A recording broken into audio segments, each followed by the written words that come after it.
Բարի ողջույն Դավիթ ջան, հարգանքներս քեզ, շնորհակալ եմ, որ այսօր ժամանակ ես գտել եւ տրամադրել մեր եթերին, տևական ժամանակ է, որ եթեր դուրս չենք եկել եւ կարծում եմ այսօր էլ հերթական զրույցներից մեկը տեղի կունենա։ Ողջույն նաեւ մեր դիտորդներին եւ հետևորդներին։ Ողջույններս Սևակ ջան, ողջույն հետևորդներին, սիրով։ Ուրեմն փորձենք են սիրով անդրադառնալ մեր օգտատիրոջ այն հարցին, որ գրել էր մի քանի օր առաջ, եւ հետեւյալն է այն, ասում է, հիշում եք, երբ Բարոյանը պատմում էր Սառայի հեղուկության մասին եւ երեխային առանց մտածելու կգլխատեր ամուսինը, որի երեխան չէր, այլ Եհովայինը։ Ես միշտ դեմ եմ եղել, որ Հիսուսի հայրը ինքն է, բայց մի քանի օր է մտափոխվել եմ, միգուցե նույն սյուժեն է։ Եվ ասում է, ինձ այդպիսի միտք եկավ, բացի նրանից ոչ մի Աստված անուն չունի, իսկ Հիսուսին ինչ որ Աստված ստեղծեց, որ ոչ մի տեղ չի նշում նրա անունը։ Այսինքն իրեն երևի անհանգստացրել է այն փաստը, որ եթե Եհովայի երեխան էր, Սառայի երեխան, հա, երբ որ ինքը ասում է եւ արավ Սառային, ինչպես որ խոստացել էր, Աստվածաշնչում տես հատված կա, որ Եհովան Աբրահամին խոստանում է, ասում է, ես կգամ, զավակ կունենաս, եւ Սառային ասում է եւ արավ այնպես, ինչպես խոստացել էր։ Այսինքն արավ նշանակում է ինչ որ սեռական ակտատեր ունեցել Եհովա եւ Սառայի միջեւ, ու այդ Իսահակը, որ ծնվել է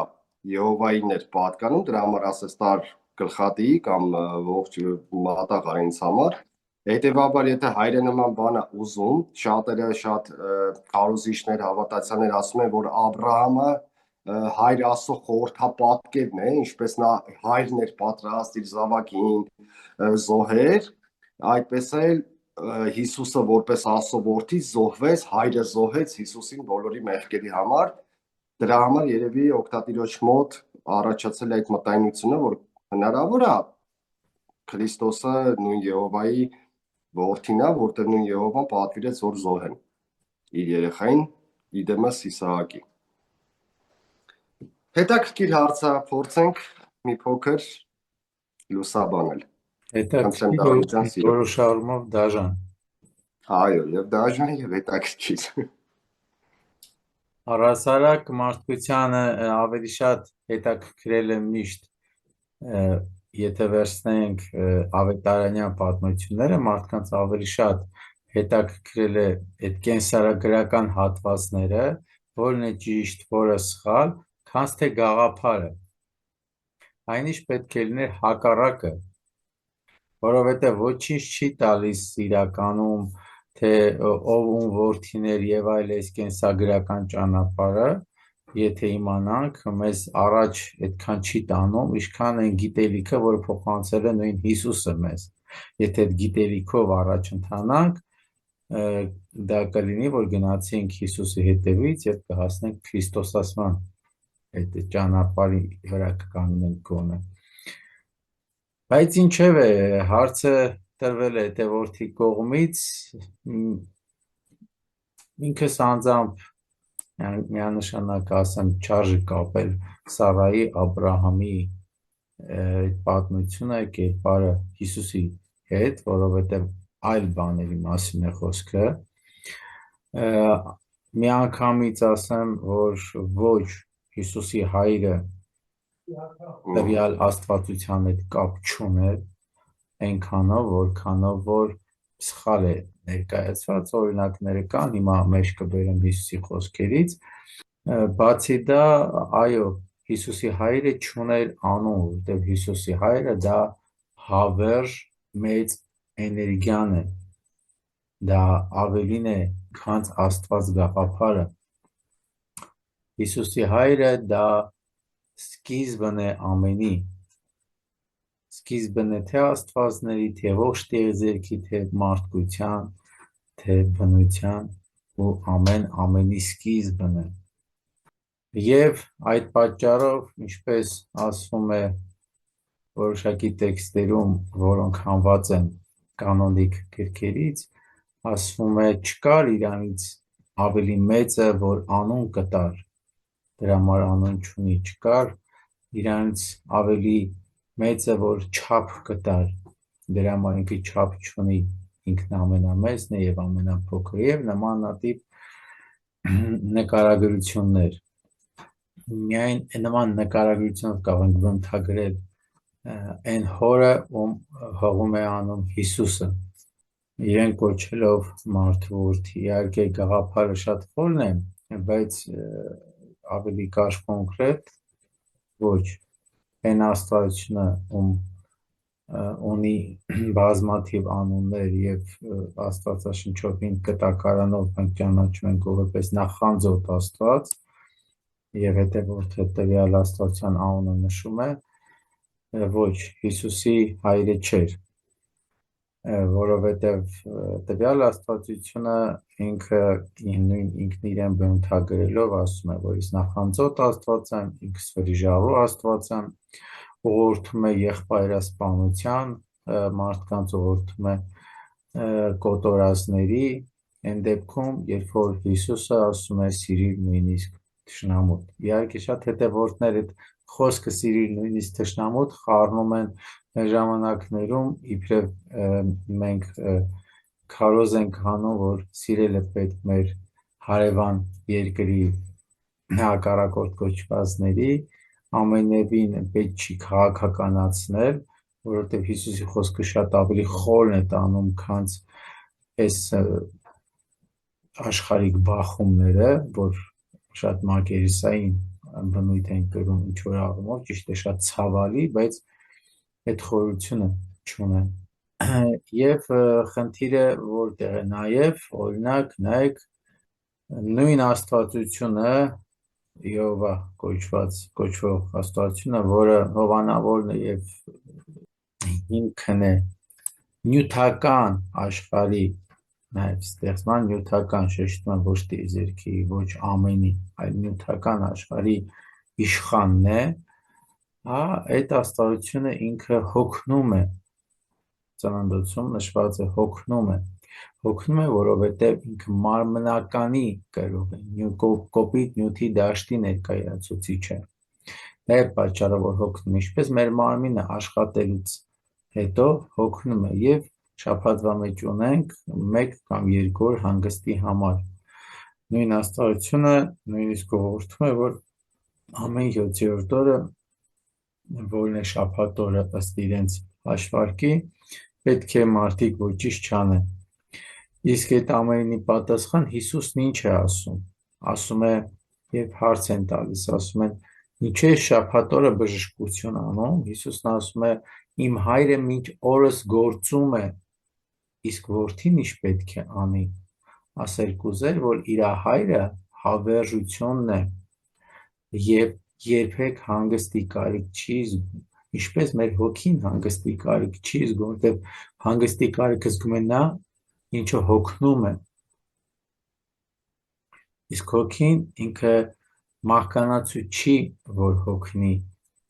հոգին անմահ է, իսկ անմահությունը չի կարող հոգնել, ուղղակի դա խորտ երևույթ է։ Իհարկե, կեղծ կամ սխալ ընկալումների, մեկնաբանությունների շնորհիվ 1000 տարուց ի վեր թե կրոնների, թե աղանդների որոշակի, թե որոշակի խմբավորումների միջոցով ընդունված հայրերի բերանով փոխանցված մեկնություններով հասել է մեզ եւ այդ խառնված գաղափարների շնորհիվ մեր ներսում էլ այդ խառնված ճանաչողությունը կուտակվել եւ չենք կարողանում ընկալել։ Կարդում ենք Հիսուսի խոսքերը, բայց չենք կարողանում ընկալել, թե ինչ ասել կուզի կամ արդյոք ում ի նկատի ուներ հայր ասելով։ Մարդու գաղափարը շատ ավելի մեծ է, քան որ մենք գիտենք, եւ պատահական չի, որ Հիսուսն ինքն իրեն մարդու որդի էր անվանում, որովհետեւ մարդ հասկացողություն դա մեր մարմինը չի։ Մեր մարմինը հասկանալու համար ինչ ասել է մարդ, այսպիսի մի օրինակ բերեմ, ինչպես համակարգիչը, մի անգամ ինչքան գիտեմ էլի հուշել եմ այդ մասին, ինչպես համակարգիչը մեծ sense case-ով, իր էկրանով ամեն ինչով, ասում ենք համակարգիչ կամ կոմպյուտեր, չէ՞։ Բայց այդ մեծ case կոչվածը, այդ ամբողջ այդ մակերեսը, որ ասում ենք համակարգիչ բառը այն կապ չունի։ Համակարգիչը իր մեջի գտնվող փոքրիկ մի հատ sense պլատա է, որ ուղեղ են ասում թե ինչ, դա է համակարգիչ համարվում, բայց քանի որ դա առանց դրա ինքը չի աշխատի ամբողջ համակարգը, եւ քանի որ ինքն է համակարգիչ կոչվում եւ ինքը իր շնորհիվ է այդ ամբողջ համակարգը աշխատում, այդ ամբողջ համակարգին կոչում ենք համակարգիչ, նույն ձևի մեր փոքրիկ, մեր ներսի հոգին, փոքրիկ լույսի այդ կտորը, էներգիան, որը մեր ներսում կա, դա է մարդու մի փոքրիկ հատված է մարդ գաղափարի եւ այդ հոգու շնորհիվ ենք այդ մարդու փոքրիկ կտորի շնորհիվ է մեր մարմինը համարվում մարդ, դրա համար ենք մենք մարդ համարվում, բայց Հիսուսը լավ գիտեր ինչի համար ենք մենք մարդ համարվում եւ ինչ ասել է հոգի եւ մարդ դա նույն գաղափարախոսությունն է, որը մեջ է փոքրիկ չափով դրված եւ Հիսուսը ասելով մարդու որդի ինքն իրեն ի նկատի չուներ որպես մարմնական էակ ծնված արարած, այլ ի նկատի ուներ հոգու որդի որպես, բայց քանզի այնքան ենք հեռացել թե կրոնի դաշտի հայրերը, թե սովորական մահկանացուները, բոլորը այնքան են հեռացել եւ տրվել են այդ ոչ ճիշտ ընկալված մեկնություններին, Հիսուսի այն խոսքը, որ ասում է ինքն իրեն մարդու որդի, ընկալվում է որպես ընդամենը մարմնով եկած ինչ-որ մի էակ, սուրբ էակ եւ վերջ, այդ մարմնի պատճառով է ասում մարդու որդի, նկատի ունի, իբրև թե ես Դավթի որդի եմ, ինչպես ասում են, բայց դա այդպես չի, ասեմ ավելին, Հիսուսին, որ ասում են Դավթի որդի, դա էլ այդքան առողջ չի եւ ճիշտ չի, դրա համար չեմ կապի Աբրահամի, որտեվ եթե Հիսուսին մենք ընկալում ենք, որ ինքը Սուրբ Հոգով ծնված էր, այսինքն Մարիամը սորական մահկանացի ոնց որ կողքը չպարկած էր, Սուրբ Հոգով հղացավ, հա, թե դա մենք ընկալում ենք որպես ճշմարտություն, նշանակում է, որ Հիսուսը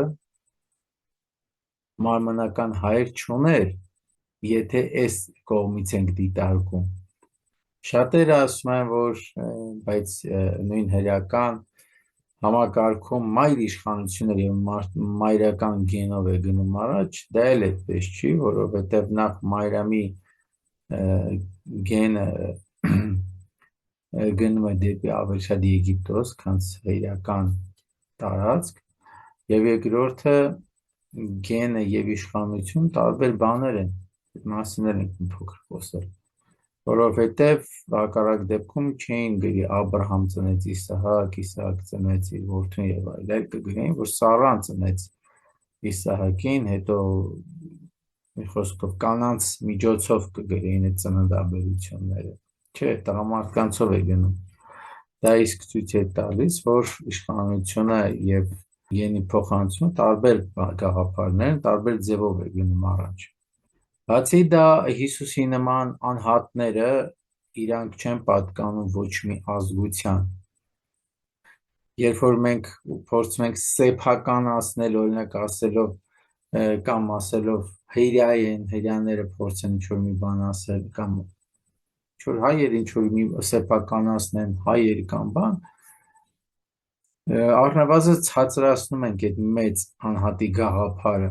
որովհետև նման անհատները իրենք տիեզերքի մասնիկներ են եւ իրենք տիեզերքի գիտելիքի փոխանցող են, իսկ տիեզերքի մեջ տիեզերքը չի ընդունում ոչ մի ազգություն որպես այդպիսին, տիեզերքի համար բոլոր մարդ են, բոլոր ապրող էակներ են եւ արարչական ուժը, որի կրող նույն Հիսուսն է, ինքը նույնքանով է սիրում ամենքին, դա մենք ենք, որ մեր կյանքը վերածում ենք դժոխքի, հետո սկսում ենք բողոքել, եւ հենց այդ գաղափարից ելնելով, քանի որ տիեզերքը սիրում է բոլորին եւ քանզի արարչական հայրը բոլորի մեջ է եւ բոլորն իրանում են, մի քիչ բարդ ընկալելի է, բայց այո, այդ սիրո գաղափար, այդ հավերժի գաղափար ամենքից մեջ է այդ հոգու տեսքով եւ մենք ամենքս իրան ներսում ենք։ Հենց այդ դրանից ելնելով է Հիսուսն ասում. սիրիր նույնիսկ թշնամուդ, որտեղ գոյություն չունի թշնամի տիեզերքի համար, եթե դու տիեզերքն ես քո մեջ ընկալում եւ կրում ես տիեզերքը քո մեջ, դիմացի մեջ էլ է սկսում տեսնել այդ տիեզերքի մասնիկը, որը քո ներսի մասնիկի մի կտորն է։ Փազլ նման այդ մասնիկները պետք է հավաքվեն իրար կողք եւ այդ ժամանակ կվերածվի դրախտի։ Այնինչ մենք սիրում ենք քննադատել դիմացինին, թեկուզ Աստված կլինի, թեկուզ մարդարարած կլինի, կասկածել, քննադատել, պետք չի քննադատել, սկսած տվյալ աստվածությունից վերջացրած ցանկացած ուժի, պետք է գնահատել այնպիսին, ինչպիսին ամեն մեկը կան իրենց դերում։ Ինչ վերաբերում է տվյալ աստվածությանը, որը ներկայանում է որպես նախանձոտ Աստված անունով, շատ գտնում եմ, որ չի կարելի Աստվածների անուն տալ, ինչպես ընդեղ էլ է ասվում գրքում, դրա համար եմ մեծ բնութագրում։ Տվյալ աստվածության ով լինելու մասին բարձ տրված են նոր կտակարանում, բայց մեջբերում պետք է անեմ նաև հին կտակարանից, որտեղ օրինակ նայեք տվյալ աստվածությունը նույն Աբրահամին, Մովսեսին, իրենց Դավթին եւ այլը խոստանում է, որ կտա աշխարհի բոլոր հարստությունները, իրանց ծերունդը աստղերից ավել կլինեն։ Հետները խոսում է ոսկու եւ արծաթի հարկերի մասին, պահանջում է հարկեր նմանատիպ եւ այլն, չէ՞։ Ով կարող է խոստանալ աշխարհի հարստությունը, գանձերը ինչ-որ մեկին, ով որ դրա իշխանն է, տերն է, նյութական հարստության տերը մենակ կարող է նյութական հարստություն խոստանալ, որտեղ ամեն մեկը ինչ ունի, դա կարող խոստանա դիմացին։ Ով որ նույն Բայց բանը չի կարելի դա առաջ նայել որպես բացասական կամ դրական։ Ի նկատի ունի այդ կրոնական գաղափարախոսություն, դա նույն նյութական աշխարհի իշխանն է։ Եվ այդ նույն աստվածություն, երբ որ Հիսուսը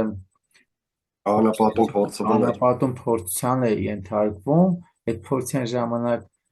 տվյալ փորձողը ինչ է խոստանում։ Ասում է, եթե ճոքես իմ առաջ եւ ինձ երկրպագես, ես կտամ քեզ աշխարհի ողջ թագավորությունը, հարստությունը։ Այսինքն նույն խոստումը, որը տեսնում ենք հին կտակարանում, դա միանգամից հղում է հենց այն մի գաղափարի, որ մենք գործ ունենք այդ նույն աստվածային ուժի հետ, որը հին կտակարանում էր ներկայացված եւ նորում փորձում է Հիսուսին, որին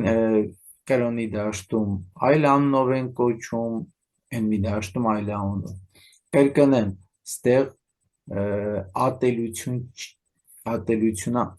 ունենալը համապատասխան էակների հանդեպ դա առնվազն հիվանդագին կլինի։ Ինչի համար, դա չի նշանակում պետք է սպառնենք անպայման սիրենք կամ ատենք։ Պետք է ցանկացած ուժի գնահատել այնպես, ինչպիսին որ կա, որովհետև ցանկաց բոլորն էլ աստվածային ուժեր են, շատ ավելի բարձր էակներ են, քան մենք ենք գտնվում։ Եվ իրանք շատ կարևոր դեր են տանում նաև այդ փորձություններ ու դժվարություններ ստեղծելով, որովհետև այդ դժվարությունների միջոցով է, որ մենք կարողանում ենք ի վիճակի լինել հաղթահարել եւ կոփվել եւ գնալ ճանաչողական ճանապարհով։ Հիսուսը հենց դա հաշվի առնելով է ասում. սիրի նույնիսկ թշնամուն կամ սիրի ցանկացած բան առաստաղ կարող եղի սիրելու։ Իսկ սիրել պետք է կարողանալ միայն երբ որ ճանաչում ես դիմացինին եւ ընդունում ես այդպիսին։ Պարզ օրինակ, դու ասենք հողագործ ես, առողջ չի լինի, եթե քեզ որպես ինժեներ հարգեմ ու սիրեմ, որովհետև ու հակառակ դեպքում մի օր էլ ինչ որ պատվեր պիտի բերեմ, ասեմ ինժեներիայի գործ է, արա դու գլուխ չես անելու դրանից փչացնելու ես կամ էլ հետո հիասթափվելու եմ ես, որ դու չարեցիր։ Ավելի ճիշտ է, ես քեզ ընդունեմ որպես հողագործ ու վերջ, ու քեզ ներկայացնեմ ամենտեղ որպես հողագործ։ Մյուսը ինժեներ է, ինժեներին պետք է ընդունեմ որպես ինժեներ, այլ ոչ թե հողագործ։ Շանը պետք է ընդունենք որպես շուն, գայլին որպես գայլ, թեկուզ մի ցեղակից են, կապ չունի։ Գայլին չես բերի տուն երեխաները իրան պահեն, որտեղ վտանգավոր ինքը վայրի տեսակ է ավելի, չէ։ Շունը ավելի ընկերասեր է։ Իհարկե, Մի ամեն ինչ իր ձևով տեղում պետք է աստվածային թողնենք։ այդ հաշտում է։ Աստվածներ, ամեն աստվածություն իր բնույթը ունի, ամեն հրեշտակ իր բնույթը ունի, իր գործողությունը ունի։ Ի տարբերություն ողջ տիեզերքի համակարգի, մարդը միակն է, որ չգիտի ինչ ունի։ Մենք մոռացել ենք ստե։ Մենք չգիտենք ինչ ունենք մի պատճառով, որովհետև մեր մեջ ունենք ողջ տիեզերքը։ Բոլոր աստվածների հնարավորությունները Հաճախականությունները մեջ մենք ունենք, բայց քանի որ շատ բան ունենք, մենք խառնել ենք այդ ամեն եւ չենք կարողանում ընտրություն կատարել։ Մենք ոգևորվող էակներ ենք։ Մի քիչ համաձայն։ թվում է շեղվեցինք, բայց կապ ունեն այս ամենը իրար հետ։ Այո, Դրա եւ համար է, որ ողջ պատմության ընթացքում տարբեր աստվածներ միշտ պայքարել են իրար հետ հանուն մարդու։ Բայց երբ որ մենք չենք ճանաչում եւ ճանաչողության դաշտից հեռացել ենք եւ չենք էլ ուզում մոտենանք, այդ ժամանակ ինքն մի սարսափելի բան է կատարվում։ Մենք սկսում ենք հույս չունենալ եւ հույսներս դնել ընդհանրապես ուրիշի վրա, սпасել որ ինչ որ մեկը մեր փոխարեն պիտի անի եւ այդտեղ մենք դառնում ենք շատ ցածր մի բան, ցածր դիրքում գտնվող ինչ որ ռոբոտացված մի բան է մի հաստատ։ բանի ենք վերածվում։ Այո, Իսկ բայց շատ կարևոր, երբ սկսում ենք գոնե ինչ որ տարիքից սկսում ենք հարցեր արտահալ ու փորձել պատասխաններ գտնել։ Իհարկե, նաև մի սարսափելի բան կա, որ պատասխանները ամեն տեղից գտնում ենք, բայց հետո տեսնում ենք, որ ինչքան շատ ենք մտնում, այնքան շատ ենք խաբվում։ Որովհետև 21-րդ դարում հասած ինֆորմացիան ինքան շատ է, տարբեր ձևի տեսանկյունից տեսնված ինֆորմացիաները, որտեղ ամեն մեկը մի անկյունից է նայում, իր տեսանկյունից է ասում։ Բայց շատ մի հրաշալի առակ կա, այն փղի առակը, որ փոքր ժամանակներում դպրոցում մենք նայում ենք, երբ մեր այս փղի մարմիններ կույրերը շոշափում էին տարբեր կողմերից եւ իրենց կարծիքն էին նկարագրում, թե ինչ են տեսնում այդտեղ։ Պոչին շոշափող կույրը ասում էր կարծես թե պարան է։ Ոտքերը շոշափողները ասում էին գերան է սա, ով կնջիտն էր շոշափում, ասում էր ոնց որ ինչ որ խողովակ է, թե օծ է ինչ որ, ական շոշափողը մտածում էր որ սա մեծ տերև է, sense եւ բոլորը ճիշտ էին իրանց կարծիքի մեջ եւ ամեն մի կույրին լսողը այդ եզրակացությունն էր ունենալու թե ինչա տեսնում տվյալ էակը, ինչ ազգում, որտեվ իր զգացածն ասում, իր շոշափածի ելնելով, բայց խնդիրը որն է, երանի նրան, ով որ մի քիչ հեռվից կտեսնի ամբողջ փղի մարմինը եւ նույնիսկ այդ շոշափողներին, բայց հեշտ չի այդ շոշափողներին ապացուցել, որ դուք մի մեծ մարմնի ընդամենը փոքր հատված եք տեսնում, որովհետեւ իրանք կույր են դեռ, իրանց համար հեշտ չի մոտ գտնվելով մի մեծ մարմնի տեսնել ամբողջականը տեսնելու համար պետք է մի քիչ հեռվից դիտարկել, ահա գաղտնիքը։ Պետք չի հիասթափվել, պետք չի անդադ ինչ-որ հիասթափություններ ապրել, բայց շատ կարևոր է, այո, մեր հետևորդի հարցից ելնելով եմ ասում, հրաշալի է, որ ճանաչողական դաշտը հանգիստ չի թողում ներսից և անդադ ուզում ենք փնտրել։ Բայց այդ հարցերը լսելուց, պատասխաններ լսելուց առաջ արժի ընդամենը սովորական կանոնիկ գիրքը բացել եւ կարդալ մատիտով նշումներ անելով։ Այդ ժամանակ կարելի է հարցերին անդրադառնալ։ Շատ գեղեցիկ է ընդհանուր աշխարհը իր ամեն ինչով, իր գաղափարախոսությամբ, Հիսուսի գաղափարները, Հիսուսի փոխանցածը, մի մեծ ճանաչողական աշխարհ է։ Իսկ ինչ վերաբերվում է այն հատվածին, որ համեմատում ենք, որ Իսահակի որդու զոհաբերությունը Հիսուսի զոհաբերության հետ, նույնպես ոչ, դրանք տարբեր բաներ են։ Միայն այդ հատվածով կասեմ, որ այդպես ներկայացվում է, բայց Հիսուսին այո զոհաբերեցին, բայց զոհաբերեցին այն դաշտի ներկայացուցիչները, ովքեր զգում էին Հիսուսից վտանգ։ Հետո ներկայացեց, որ հայրը ուղարկեց իր որդուն հատուկ զոհաբերվելու համար։ Ոչ, Հիսուսը եկել էր մեզ բան փոխանցելու։ Իհարկե ինքը գիտեր, թե ինչ ճանապարհ պետք է անցնել։ Եվ այդ Ճշմարտությունը դաժան է։ ճանապարհը ցավոտ էր։ Եվ այդ զոհաբերության գաղափարն է պետք իրականում ճիշտ ճանաչել որոշակի հիմնական առումով այլ գործողություն տեղի ունեցավ եւ պետք չի խաբվել կամ տրվել ուղղակի այն հեշտ փափուկ բարձ մեր գլխի տակ դնող այն գաղափարներին, որ Աստված այդպես ուզեց, իր որդուն զոհեց հանուն մեր մեղքերի։ Եթե մեր հանուն մեր խնդիր չկա, շատ ոգևորիչ է, Սևակ ջան, բայց եթե Հիսուսը մեր բոլորիս մեղքերի գաղափարը վերցրեց իր վրա, իհարկե ինքը այդ մաքրազերծման process արեց, բայց այդ այն մտածողությամբ, որ ներկայացնում են մեզ, ընդունենք, որ ողջ մեղքերը վերցրեց, նշանակում է մարդը մեղավոր չի, բա ինչի համար են մինչև օրս ասում ամեն մեկը ծնված օրվանից մեղավոր է։ Եվ եկեք ապաշխարենք, Քրիստոսի անունով քարոզներ անելով, մկրտություն անելով, բայց դե մենք գնում այն գաղափարին, որ Քրիստոս ինքն իրան զոհեց հանուն մարդկանց մեղքերի, հա։ Չէ, Քրիստոսը զոհվեց մարդկանց տգիտության պատճառով, ոչ թե մեղքերի համար։ Եվ այնտեղ մեղք գաղափարը նախ պետք ճիշտ հասկանալ, ինչ ասել է մեղք, կամ որն է մեր հետ բերած մեղքի գաղափարը։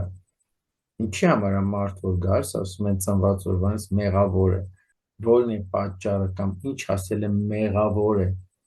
Միշտ հղում անում է, որ դա ադամական մեղքն է, դա ադամական մեղքը չէ, դա այլ մի ծանր մի գործողության շղթա է, որի շնորհիվ կամ որը մեր ուսերին դրած գալիս ենք այս աշխարհ, բայց բոլորինը նույնը չեն, ամեն մեկինս տարբեր է։ Որին ասում են կարմա, շատ հաճախ։ Այո, կարմա կամ ճակատագիր։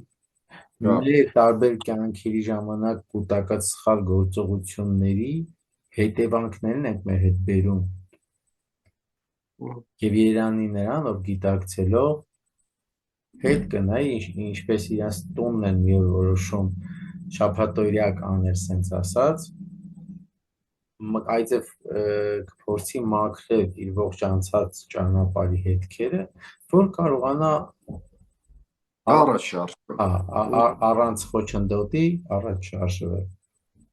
Շնորհակալ եմ Դավիթ ջան, այո, մեղքի գաղափարը շատ խեղված է մեզ հասել, խեղաթյուրված։ Ինչ է նշանակում էր կարմա, որոշակի մատրիցա, որ դու եկել ես եւ որոշ պոչիկ ես թողել այնտեղ, դու հիմա այդ ամեն ինչը սկսում ես համահարթեցնել, հա, եւ գտնել պատճառ-հետևանքային կապը, այս կամ այն բանի։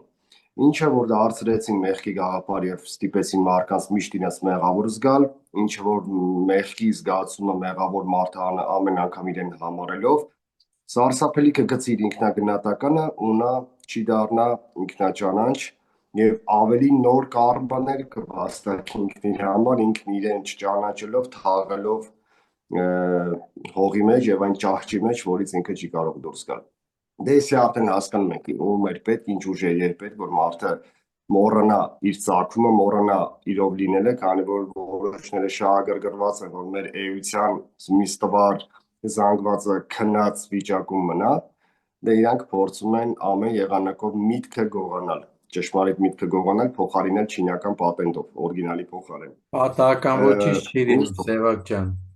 Դեմ չեմ, Ասեմ իհարկե։ ավելին, ամեն այդ քո ասած գողացողները, եթե գողանում են խորհրդանշաբար ասած, իրանք իրենց գործն են անում, դա իրենց անելիքն է, իրանց գործը շատ լավ են Հա, անում։ Հարցն է, Սովամաց եմ ուզում եմ մարդ արարած իր գործ ինչքանով է անում։ Իրանք դա անում իհարկե։ են, որովհետև դա իրենց բնույթն է այդպես։ Հա, Եվ այդ իրենց գործողության շնորհիվ դրդում են մեզ գնալ դեպի առաջ,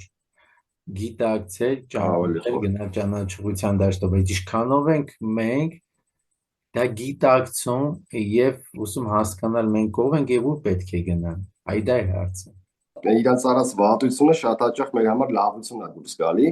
երբ որ մենք չենք կանգնում տեղում ու մնում ընկած, այլ մենք բարձրանում ենք եւ ասում ենք սա էլ կանցնի եւ հիմա ես կդառնամ իմ ավելի լավ վերսիան, ավելի կատարելագործված տեսակը ճանաչողության հաշվին կբարձրացնեմ իմ գիտակցական մակարդակը։ Իհարկե իրենք ինչքան էլ նեղվեն դրանից, բայց իրենց վատությունը լավություն է դուրս գալի։ Եվ վերջում մարդը գտնում է ինքն իրեն, չկա չարիք, որ չկատարի բարիք, կարգախոսը սկսում է գործել։ Եվ հենց այս հատվածում նաև այնտեղ, որ ասում է հին կտակարանի ներկայացված Աստված անիծում է ժողովրդին, անեծքը դա նույնպես հայոյանք եմ ես համանում, հայոյանքի ինչ-որ մի ձև է, եւ առհասարակ ինչ է հայհոյանքը, հա,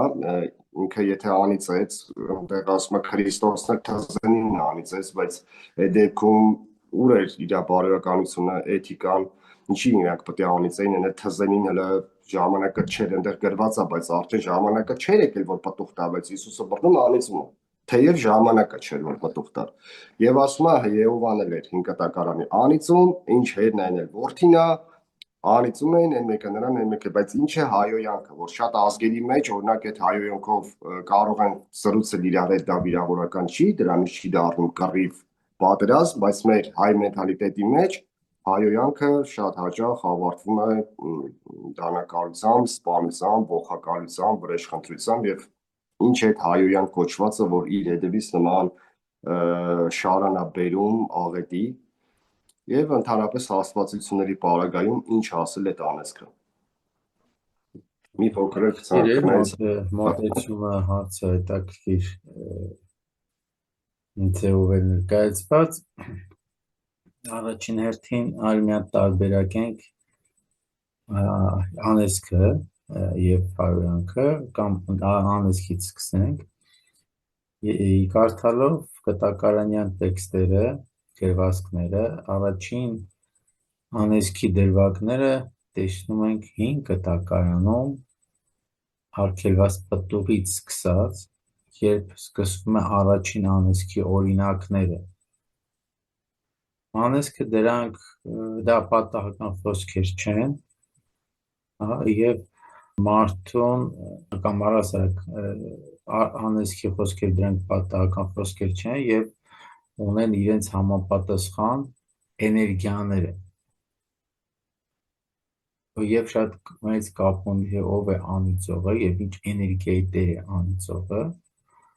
Չեմ ասում, որ մենք 21-րդ դարում ինչքան էլ հեռացել ենք կամ մատերի արանքում ենք նայում նման բաներին, բայց երբ որ մեր դիմացինի կողմից անեծքի խոսքեր լսենք, հաստատ մեզ լավ չենք զգալու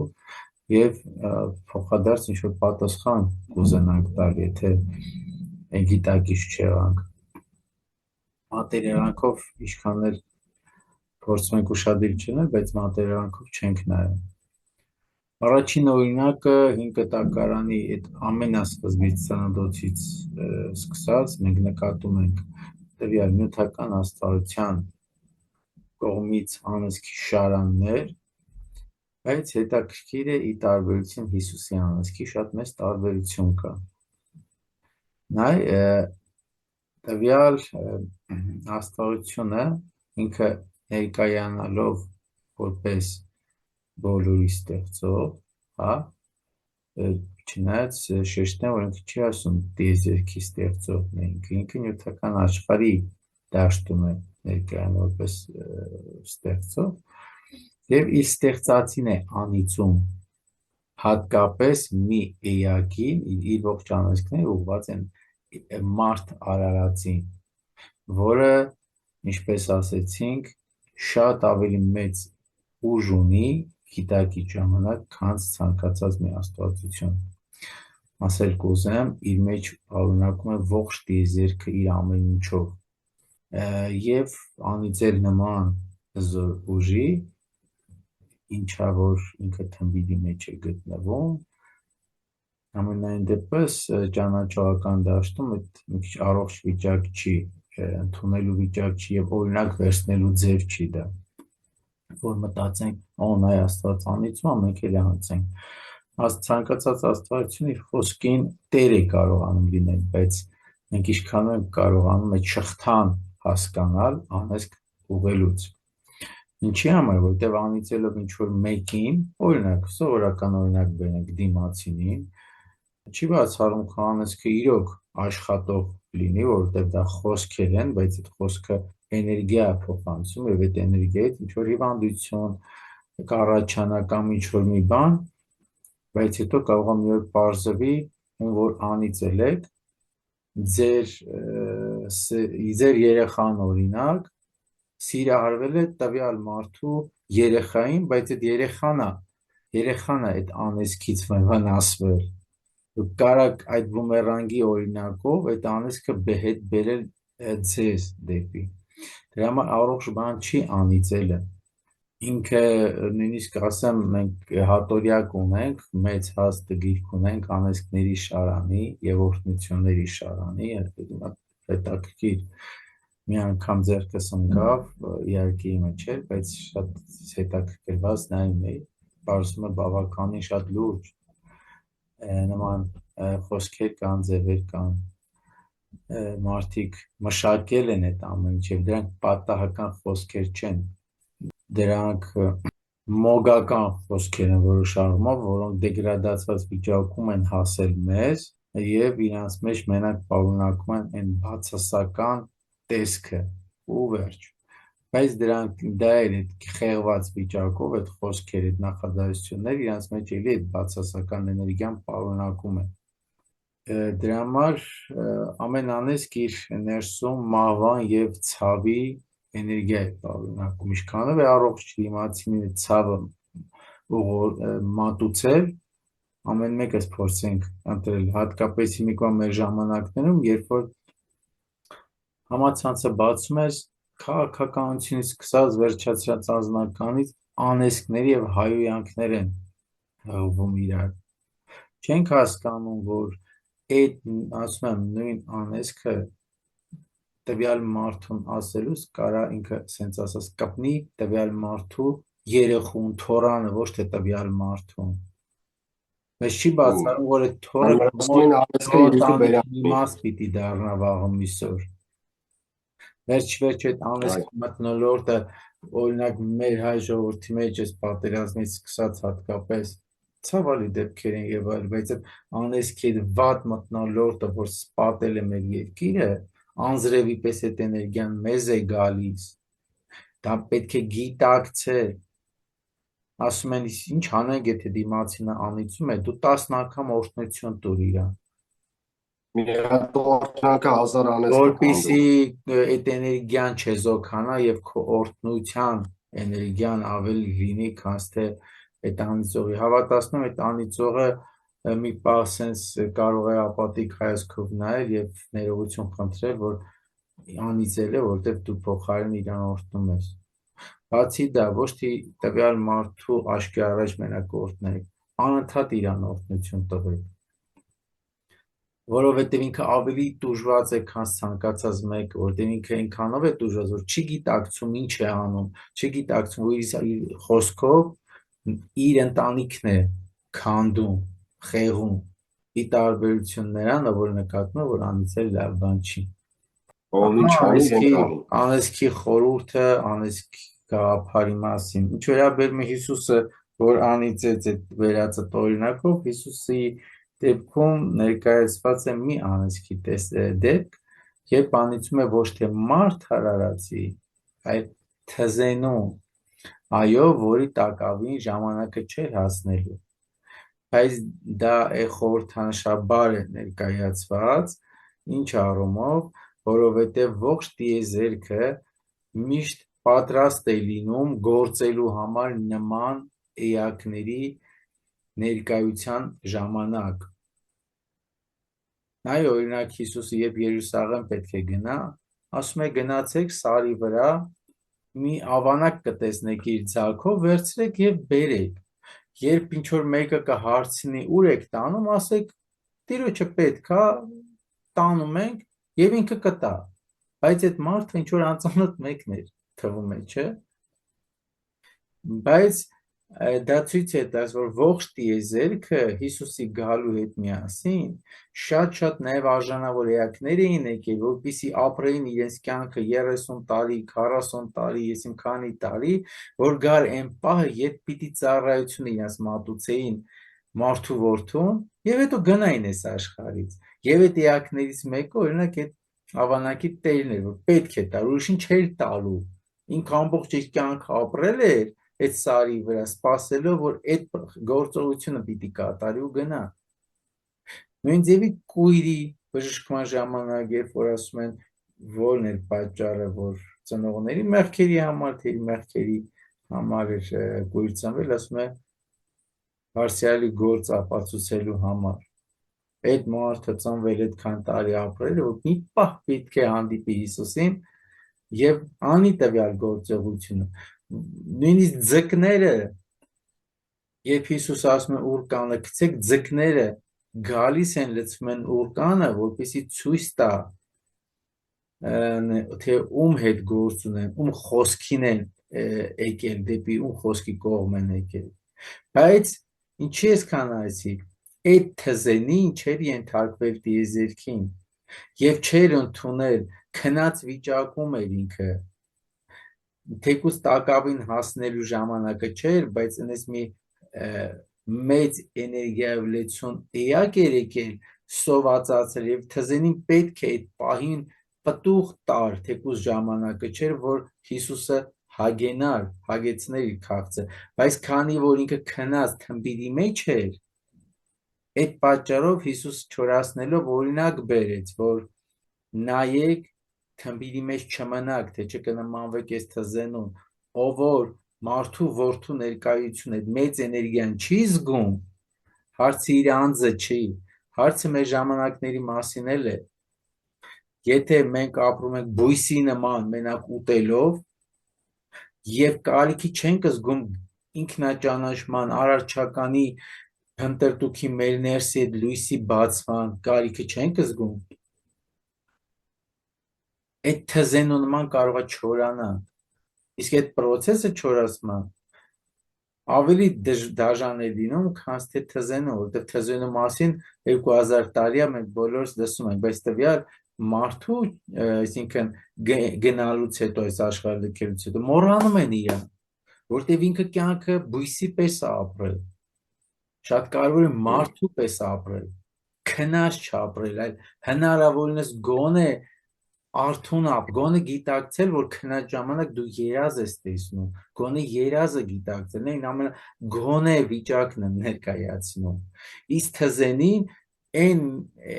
ասում եմ բնության բոլոր տարիքները տրված էին Հիսուսին ընդունելու համար, թզենին չընդունեց։ Եվ դա էր ցույց տալիս, որ կարծունի տակավին ժամանակն է, թե տակավին ժամանակը չէ, դու պետք է միշտ պատրաստ լինես, որովհետև նույնիսկ գաղափարով Հիսուսն ինչ է ասում, ասում է մարդու որդու երկրորդ գալուստի մասին, երբ որ ասում են ու բոլորը պատկերացնում են, որ ամպերի վրա նստած Հիսուսը պետք է գա, ոչ։ Հիսուսը նույնիսկ ասում է ոչ մեկ չգիտի, երբ կգա մարդու որդին, որովհետև ամենքի ներսում է առաջին հերթին ինքը երևալ, որի մասին խոսել ենք, բայց հղում է ամենատեն պատրաստ է։ Հղում է անում մի թզենու օրինակով, հղում է անում, որ դու կապ չունի տակավին քո ժամանակն է դրա հասունացման, թե չէ, դու պետք է թզենու օրինակով չապրես, այլ միշտ պատրաստ լինես։ Երբ որ տիեզերքի էներգիան զգում ես, միշտ գնաս այդ էներգիայի ճանապարհով։ Ահա թե ինչու է այդ անեծքի տեսակը բանան։ Իսկ Հիսուսը հաջորդիվ ասում է՝ մի անիծեք, մի երթվեք, ճիշտ է։ Ի տարբերություն ինքնտակարանյան աստվածության, որ ինքը ամենուր անիծում է։ Եվ անգամ երթում է անում, ասում է, քո Աստվածդ քո հայրիկիդ երթում հրա, որ քեզ մեծ Այո, ու գեղեցիկ քաղաքներ ի պետք է տա։ տարբերություն, երբ Հիսուսը ասում է մի երթվի, ոչ երթվելը, ոչ անիծելը, դրանք վատ կամ լավ չեն։ Հա, Ուղղակի ուղղակի։ հարցն է դու Բացվում քո է։ խոսք ես ասում, պետք է քո խոսքին տեր լինես, Այո։ որ հետո չփոշմանես քո արածի համար, ավելի լավ է չանել։ Այս էտա մեղք էլի, այս էտա կառնա։ Դրա համար Հիսուսն ասում է՝ մի երթվեք, այլ ձեր այո Այո տալու լինի, այո, ոչ ոչ։ ոչը ոչ։ Այսինքն կհավատան, չեն հավատա, թող չհավատան։ Բայց պետք է երթվելով, հատկապես մենք հայերս բնավորություն ունենք, հիմա հաղում եմ անքոյն բարձրացրած միս հարցին, տղաների մեջ, բոլորս գիտենք, խոսքը ապացուցելու համար կամ երթվում ենք, կամ հայոյանքով ենք ապացուցում։ Հա, բայց սուտասանը կարա երթվելուց էլ խաբի, հայոյանք ուզելուց էլ Հասկացա, դրա համար կամ հավատում են, կամ չեն հավատում։ Երթվելու գաղափարը շատ կարևոր է իդեպ, ինչքան էլ ասենք քրիստոնեություն, հեթանոսությունը հեշտ կամ բան, նայ հրաշալի մի գաղափար է մեր մոտ պահպանված երթվել։ Իհարկե գիտակից։ դրանից ավելի լավ է դու չխոստանաս, չերթվես, ուղղակի անես քո խոսքը կատարելով։ Հետո երթվելով դու ոնց որ պարտադրում ես դիմացինին, որ պետք է քեզ հավատա, ոնց թե երթվում եմ Հա պարտադրում ես, Նախ ոնց որ պարտադրանքի մի բան էլ նայ առաջանում։ հետաքրքրական մի բան կա, դիմացինը նույնիսկ կարա չհավատա, բայց չըմբոստանալու համար, որովհետև երթումին ըմբոստանալ նշանակում է վիրավոր է, ասում է հավատում եմ, բայց ինքը սկսում է էլի կասկածել, որովհետև դու ինչ որ ձևով ուզում ես ապացուցես այն ինչ որ դու ասել ես, իսկ ճիշտ խոսքը ապացուցելու կարիք չկա։ Բացի դա, մեր երթվելու մեջ մենք միակ ասում ենք, որ արևով ենք երթվում։ Հետո էլ կասենք, թե հեթանոսություն, արևապաշտություն չունենք։ Նույն Հիսուսը ինքը արևի Արեգակն արդար է հավերժական կոչվում լույսի ասենց։ ներկայացուցիչ է։ Եվ Այո։ միակ ազգն ենք, որում պահպանվել է արևով երթվելու դրվագը, նույնիսկ հոգևորականներն են երթվելուց արևով երթվում։ Դա Այո։ մեր հին պաշտամունքներից բան է։ Բայց սատանայից հա ուրեմն չի Չէ, կարելի։ ոչ մի բան վատ կամ լավ անելու խնդիր չկա։ Բերնես Հիմա որ ասենք հայոյանքի դաշտին։ Նաև մենք միակ ազգն ենք, երևի իմ ճանաչածներից ամենայն դեպս կամ էլի քիչ ազգեր կան, որովհետև ամենտեղ կա մարդ արարածը, ամեն ազգի մեջ էլ կգտնենք մարդ, ով որ հայոյանքը խորթ է համարում եւ ընդդիմանում է հայոյանքին, բայց լավ գիտենք, թե մեծ երկրներում եւ բան նույնիսկ սրբապիղծ հայոյանքները նորմալ են ընդունում, մոր ուղված հայոյանքը, քրոջ ուղված հայոյանքը, չէ։ Մենք շատ ծանր ենք տանում դա։ Եվ դա ունի իր պատճառը, որովհետև ինչպես ասում է Բայրոնը, եթե սեր ես ուզում խոստովանես, խոստովանի իտալերենով։ Եթե ուզում ես հայոյես, հայոյի թուրքերենով։ Եթե ուզում ես խոսես աստվածների հետ, խոսի հայերենով։ Պետք է մեջ բերի այդ խոսքերը, որտեղ հրաշալի նկատած բանը, հայոյանքը հայերեն լեզվի հետ կապ չունեցող երևույթ է։ Այո, դա թուրքալեզու երկրներում շատ պոպուլյար, հա, արդիական երևույթ է։ Ծագումը դեղից է, հայոյանքի ձևը։ Այդ քոչվոր ցեղերի մեջ շատ տարածված է գուցե։ Ամենայն դեպս ժամանակի ընթացքում, երբ որ մենք չենք ունեցել հայոյանք, բայց այդ երբ Հայաստանը կիսվել էր տարբեր մասերի եւ ձուլվելով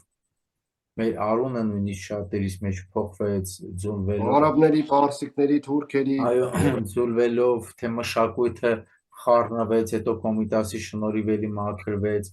թե խոսակցականը նույն ձևով խոսակցական մեջ մտավ հայոյանքի գաղափարը։ Եվ ինչքան էլ մտել է մեր մեջ հայոյանքի գաղափարը, կա մի հատ հետաքրքիր պահ, որ անգիտակցաբար ենթագիտակցության մեջ կամ բան մենք չենք ընդունում, դա մեր համար շատ խորթ է, ինչ որ մեկի հայոյանքը մենք ընդունում ենք ոնց որ թշնամի։ Օրինակ ռուսները իրար հայոյելու համար հաճույքով հայոյում են իրար, ամերիկյան ֆիլմերում կամ բան, չէ, նույնիսկ դա օրհնության նման մի բան է։ Բայց երբ որ մեկը հայոյում է նույնիսկ ընկերոջը, հատկապես որոշակի հայոյանքներ, ինչ ուղղված է ծնողին, հարազատին, մեծ վեճեր է տեղի ունենում, սպանություններ է տեղի ունենում այդ բառի հետ նախադասության, որովհետև իրական այդ բառը մեզ չեկա ֆիզիկապես կպավ, բայց մենք թշնամություն ենք զգում այդ խոսքից, որովհետև դա օտարից եկած, հատկապես դարավոր մեր վերջը ցանկացող տեսակից է եկել այդ խոսքը։ Մենք զգում ենք շատ օտարածին բան այդ խոսքի մեջ։ Իրականում այնքան այդ բառերի շարանը կապ չունի, ինչքան այդ խոսքի տեսակը, որը մեզ խորթ է, եւ դա ընդունում ենք որպես սպառնալիք։ Այո, Այս եւ սպառնալիքի պատճառով ենք կա։ մենք, բայց մի օտարածին շատ վատ հայոյանք կա մեր մեջ տարածված, որի մասին կցանկանայի Բարձրաձյան ասել, որը ընդունված է ընտանիքներում, հարազատները նույնիսկ իրար ասում են, դա տիրում էր հայոյանքն է եւ դա այտենց սիրո գաղափար որպես շռայլում են այն գիտակցության, որ տիրում էր դա նույն իբրև ծնողի մայրն է,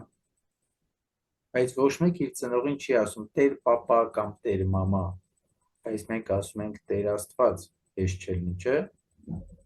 տիրում էր դա տիրամորն է ուղղված այդ հայոյանքը։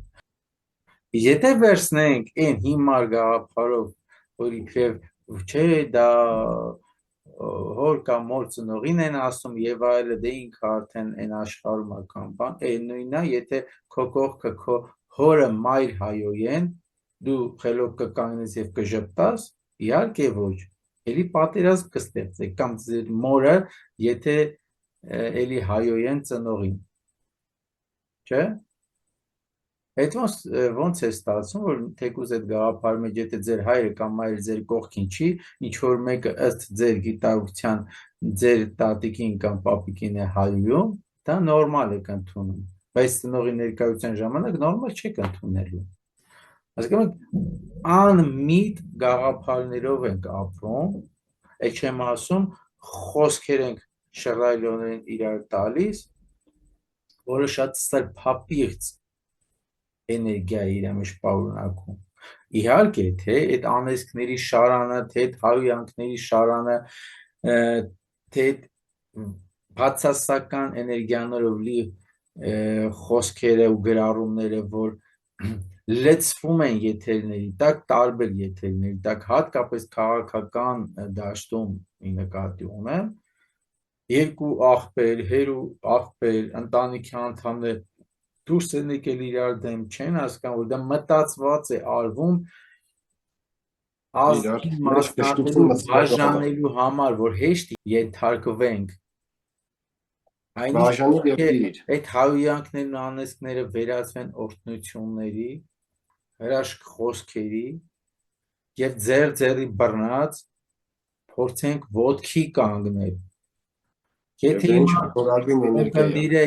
պատկերացնես ունկնդիրը հիմա մտածես ինչ են խոսում, դե բառով բան չի փոխվի, աշխարհ չի փոխվի։ Այդ դեպքում ոնց կլինի, որ դիմացինը, երբ որ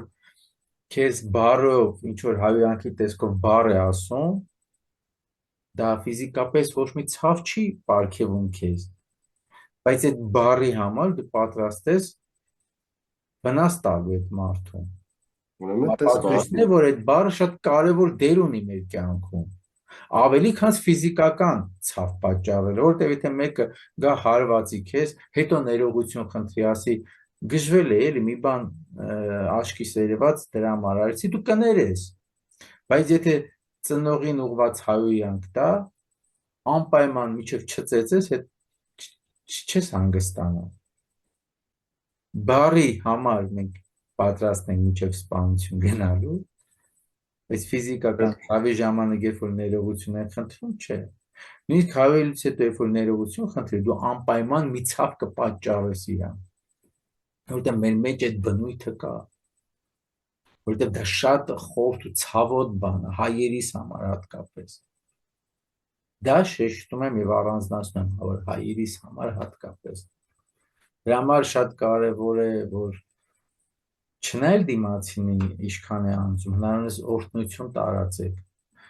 Մի ասեք դիմացինը, անես կանոն, բայց ես չեմ օրհնի իրան, դուք օրհնություն տվեք։ Թող այդ օրհնության էներգիան շատանա այս երկրի վրա։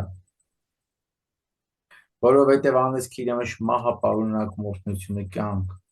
Իսկ տիեզերքը տեսնելով, տեսնում է այդ էներգիան, ոչ թե լսում է մեր խոսքերը, այլ տեսնում է այդ էներգիան։ Իսկ այդ էներգիան տեսնելով, որ մենք այդ էներգիան մեջ լավ ենք զգում, ինքը համապատասխան գործողություն է մեզի ապահովելու։ Եթե անեզքը, որ իր մեջ մահ է պարունակում, խոսքերը, այն որ խոսում ենք, ցավը տանեմ, մատաղ լինեմ, նույնիսկ այդ խոսքերը, չէ՞։ Տիեզերքը ասում է մարդուն դուր է գալիս մատաղ լինել, մահանալ, ցավ ունենալ, դիմացինին ցավ պարգևել։ Ես այդ ցավի հնարավորությունը կտամ եւ ստեղծում է թե պատերազմ, թե ինչ որ երկրաշարժ եւ այդ ցավը մեզնից անպակաս է լինում։ Հետո ցավի ժամանակ ավելի շատ ենք սկսում անիծելու հայել եւ ցավը գնալով ավելի է խորանում։ Իսկ եթե օրհնությունները, լավ խոսքերը, լավ գործողությունները, իրար օգնելը շատանա մեր մեջ, տիեզերքը տեսնելու է, ասի, այս մարդիկ լույսից են լավ զգում։ Ես իրանց համար լույս պարգևեմ, խաղաղություն պարգևեմ, որովհետև իրանք խաղաղասեր են։ Ասել խաղաղասեր ենք եւ անիծել, դա չեղավ խաղաղասեր լինել։ Ասել խաղաղասեր ենք եւ ծեծել մերձավորին մի բառի համար, դա չեղավ խաղաղասեր լինել։ Ասել խաղաղասեր ենք եւ չիմանալ ներել կամ ներողություն խնդրել, դա չեղավ որ խաղաղասեր ենք։ Բայց եթե չենք ուզում պատերազմ, ուրեմն պետք է պատրաստենք սիրելու, ներելու եւ ներողություն խնդրելու։ Շնորհակալ եմ Դավիթ ջան, այո, շատերս մեր անգիտության պատճառով ենք հայտնվում տարատեսակ որոգայթների մեջ, հենց նույն գրքում էլ կա հաղվում, որ ժողովուրդը տգիտության պատճառով է կորսվում, ու այնտեղ էլ ամեն ինչ մենք պետք է հասկանանք, որ պատասխանատվությունը թողնված է մեր վրա եւ ասում է ինչ ցանես այն կհնձես, ով ինչ անի իրեն կանի, Քացախ իշքան թթուել ավենքան իր ամանը կքայքայի, հա, մի խոսքով, բայց մեզ թվում է թե չէ, դե մենք ոչինչ չենք կարող անենք, Աստված ավերևը որոշում, մենք ընտրյալ ենք, Աստված մեզ կպայի, ընդամենը այդ արարիչը, որ մեզ պահում է, ի վերջո այդ մենք ենք մեզ անում, այդ արարիչի հանագումարը նաև մենք ենք։ Արարիչի պահում է այն մարդկանց շնորհիվ, ովքեր տարատեսակ տեղեր, տարբեր տեղեր նստած օրհնություններ են հղում ողջ մոլորակի վրա, որը ոչնչացնում այն անեծքի ուժն ու զորությունը, ինչի արդյունքում կշեռքը բալանսավորվելով դեռ մենք կարողանում ենք ողջ մնալ։ Եթե մարդկանց թվում է աշխարհը լցվեց անեծքով եւ ահա տեսել ոչի շեղավ էս մոլորակին, ոչ, շատ բացուկ տեղերում մարդիկ այս ամենի իմանալով օրհնություններ են հղում դերքին, ինչն էլ ոչնչացնում է հազար անեծքի զորություն։ Բայց եկեք ուրեմն միասնական ուժերով կարողանանք այդ օրհնության էներգիաները եւ վիբրացիաները տարածենք ողջ մոլորակում, որ այդ արխայություն կոչվածը, որ միշտ փնտրել ենք դրսում, հայտնաբերենք մեր ներսում, մենք բարձրանանք այդ արխայության մակարդակ։ Շնորհակալ եմ Դավիթ ջան եւ հենց դրանից ուզում եմ ացում կատարել Միհրի այդ թեվավոր խոսքերին, որ ասեց երբ որ գարի կլինի քանց ընկուզմի եւ ծորեն կլինի քանց մասուրմի եւ նոր հրաման կա որ դուրս գանք այնտեղեն, այսինքն երբ որ մարմինը կլինի հոգու մեջ, այլ ոչ թե հոգին կլինի մարմնի մեջ, նոր մենք հրաման կա դուրս գանք այնտեղեն։ Այսինքն ագրավակարի քարում փակվելու խորհուրդը շատերը էլի ինչպես մարդը սովորա մտածել, որ Աստված դրսում է, դրախտը դրսում է, ինչ որ ուժեր պիտի գան իրան օգնեն, դիցերը, չգիտեմ ինչ բան միշտ իր կամքը տալիս է դրսին, որ բոլոր աստվածության հաճախականությունը մենք մեր մեջ ենք գրում մեր վիբրացիոնալ մակարդակով, այդ նույն ձևով էլ մի հրը փորձում են փնտրել դրսում, միշտեր ագրավակարը մեր մարմինն է, իսկ միերը Քրիստոսագիտակցությունը, որ փակված է մեր ներսում։ Այս կցանկանամ այդ ինչի համար ընկույզի չափ պետք է լինի, որտեղ ընկույզը կոտրում ենք եւ ինքը ուղեղի նման է, այսինքն ուղեղի մեծանալու խորհրդանիշն է նաեւ։ Ես կցանկանամ անգամ քո տեսանկյունից դու այս հարցին էլ անդրադառնաս եւ այդպիսով ամփոփենք մեր այսօրվա հանդիպումը, Դավիթ ջան։ Խնդրեմ սիրով կլսենք քեզ։ Ամենայն դեպս ինքս ուղեղի հետ շատ չեմ կապում, որովհետև ուղեղը դա մարմնի իշխանության գործիքն է, իսկ խելքը, էլի նո խելքը, ես ավելի շատ կասեմ։ խելքը ուղեղը Գիտակցություն, խելքը, գիտակցությունը եւ միտքը տարբեր բաներ են, տարբեր բաներ։ մոտավորապես բերեց, էլի։ Հասկանում եմ, բայց առասարակ ընկույզը նմանացնելով այդ ուղեղի մտքի գաղափարախոսությանը, դրա համար ինքս ասում չեմ կապում,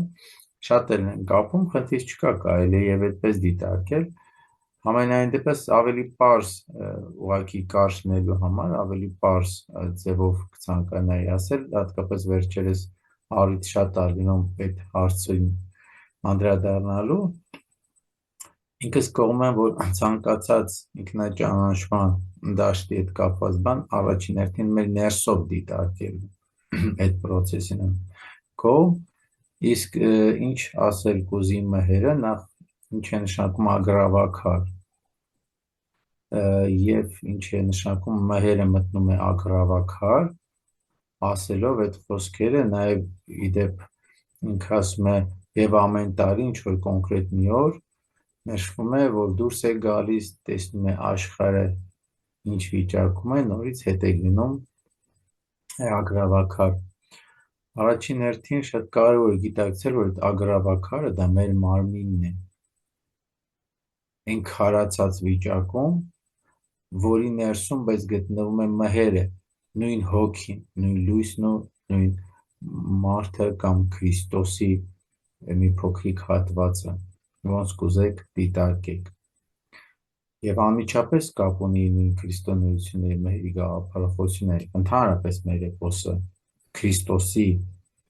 գաղափարախոսության հետ ոչ ինքը տակարեն են, այլ Քրիստոսի։ Եվ ասելով Կարին միշտ դառնա ինչ մասուր ծորեն կդառնա ինչ անկույս, ես նորից կգամ աշխարհ, ասել կուզի, որ քանի մեր ներսի այդ լույսը գնալով մենք փոքրացրել ենք, դարձրել ենք գարու կամ ծորենի չափ, եւ մերը դուրս կգա այն ժամանակ, այսինքն դա նույն Քրիստոսը կգա երկրորդ անգամ այն ժամանակ, երբ որ կգիտակցենք, որ այդ փոքրացրած գարին կամ ծորենը պետք է մեծացնել սկսենք, մեծացնենք ինչ մասուրի չափ կամ ընկույզի չափ, դա որոշակի Աճի process է խորհրդանշում, այո, պատկերացրու ընկույզը կամ մասուրը քանի ծորենի չափ է, տասնյակներով, այսինքն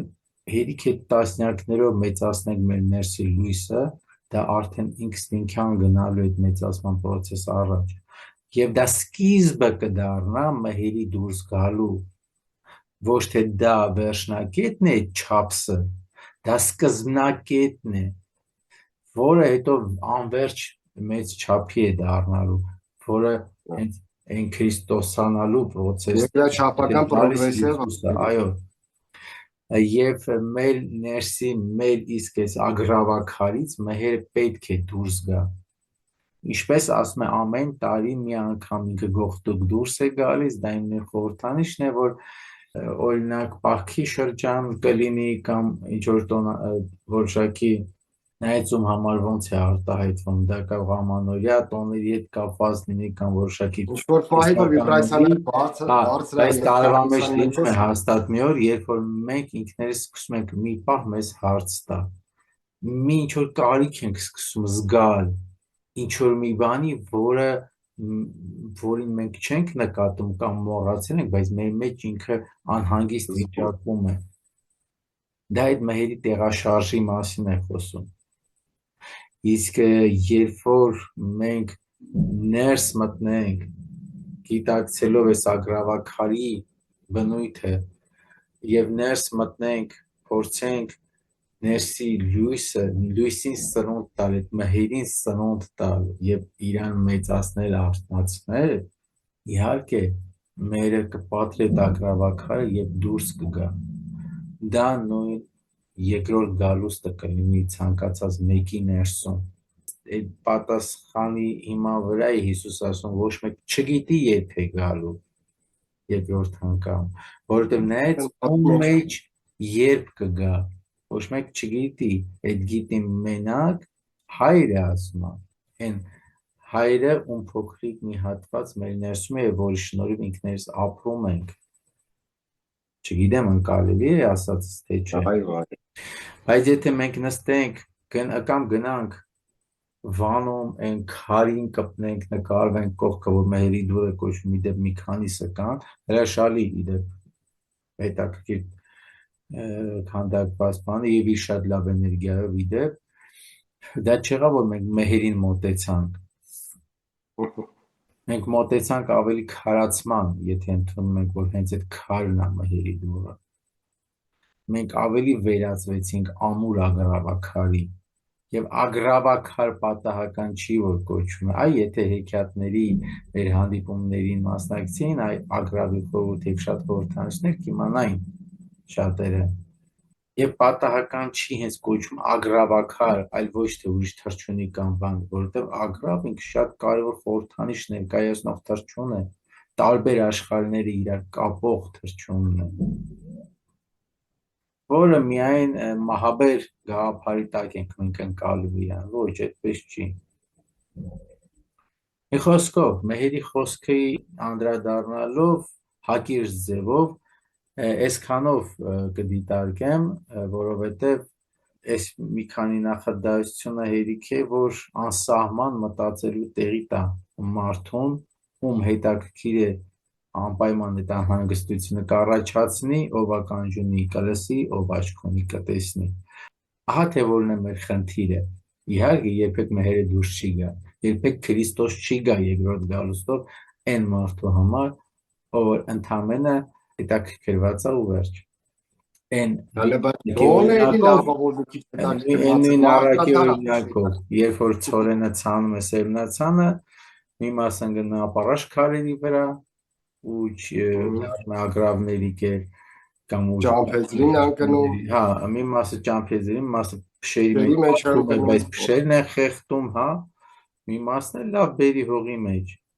Երայիններն որ այդ բերի հողի մեջ, այսինքն որ պատրաստ է հասկանա ոչ թե իր մտքերին տրվելով կամ հետաքրքրությունից ելնելով տեղեկան այս ամեն ինչը ծափահարի եւ վերջ ապարծյուն անցնի գնա, ասի գիտեմ ու վերջ։ Գիտենալ դա բան չի ներկայացնում իրեն, հարցը գիտենալ չի, հարցը անելն ու ապրելն է այդպես։ Այսքան բան, Սևակ ջան։ Շնորհակալ եմ Դավիթ ջան, այո, մենք կարևոր սերմերը ցանում ենք, ջրողները արդեն մենք պետք է լինենք, մենք պետք է ջրենք, աճեցնենք դա, ով ինչքանով է պատրաստող վերցնի։ Էլի լավ է, որ գոնե որոշակի տեղաշարժով էլի հետաքրքրվողներ կան, մի ժամանակ ընդհանրապես մարդկանց սա անգամ չէր էլ հետաքրքրում, որ մնաց մի հատ էլ խորանային դրա մեջ, գոնե հիմա ինչ որ չափով սկսել է գոնե հետաքրքրությունը, որին ես լիահույս եմ, որ կհաջորդվի արդեն գիտակցությունը։ Ասեմ ավելին, ներողություն եմ խնդրում, գրառումներից մեկում, քո էջի տակի գրառումներից մեկում նկատեցի, որ հետևորդներից մեկը գրել էր ձեր ուղղորդմամբ ես ձեռք բերեցի Սասնա ծռերի գիրքը, արդեն մեծ քայլ է, ողջունելի է եւ թող վարակիչ լինի այդ հետևորդի արած քայլը, որովհետեւ գոնե թեկուզ մի հոգի հասկացավ, որ պետք է իր պատմությանը ծանոթանա, արդեն կարող եմ համարել, որ ինչ որ մի բան կարողացել ենք փոխանցել մարդկանց։ Դա մեծ առաջընթաց է համենայն դեպս ինձ համար, շատ մեծ ոգևորվածություն է ապրել այդ կարդալով, շնորհակալ եմ։ Ես էլ շնորհակալ եմ քեզ Դավիթ ջան եւ մեր օգտատիրոջը, եւ դու որ օժանդակեցիր դրան եւ նա որ գնաց այդ քայլին։ Շնորհակալ եմ Դավիթ ջան, այսօրվա եթերի համար շատ գեղեցիկ, շատ ճիշտ դիտարկումներով համեմեցիր եւ կարեւոր խորհուրդներ փոխանցեցիր, ինչի համար երախտագետ եմ եղբայր, վարձ կտի կատար, թող այն թևանցի բոլորի սրտերում եւ դա ինքնաճանաչում, ինքնաարթնացնում եւ ինքնագիտակցություն։ Փոխարեն Ապրես, Սևակյան, ինքս էլ բարին եմ բոլորս։ շնորհակալ, ինքս էլ եմ շնորհակալ թե քեզ, Այո, թե հետևորդներին, բարին ընդ բոլորին, հաջողություն, կհանդիպենք, ապրեք։ ցտեսություն։